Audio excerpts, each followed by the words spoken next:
Share ko pala sa inyo kabayan, Volkswagen Atlas tayo. So malaking sakyan to kabayan ha. Pero yung ginawa natin kabayan, ito lang, bagong bumper to. Tapos bago yung emblem na Volkswagen.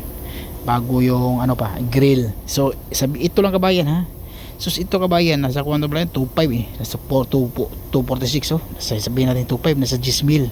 Mga nasa 11,000 to siya kabayan ha. Ito ha, sa piso lang ito ha. Pero yung pinagpalitan niya, okay pa ito. Pero kailangan lagyan natin ng to, clear. I-clear natin, lihain tapos i-clear. Ayan ba? So marami tayong emblem dyan. Ayan mo. So, yun lang, ito lang. 11,000. Ito naman, yung grill nasa 11, nasa 14. Yung bumper niya nasa 15. Ito lang ha, kapirang bumper lang sa taas lang, sa baba wala na.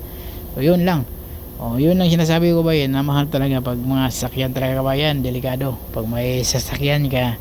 So kailangan mayroon kang maintenance na hiwalay para sa aksidente pag wala kang insurance. Okay, so ito naman kabayan, insurance sa bayan ito, hindi yung may-ari insurance. So insurance sa bayan. Okay, so yan ang sinasabi kabayan. Maraming salamat at huwag kalimutang mag follow kabayan, subscribe kabayan.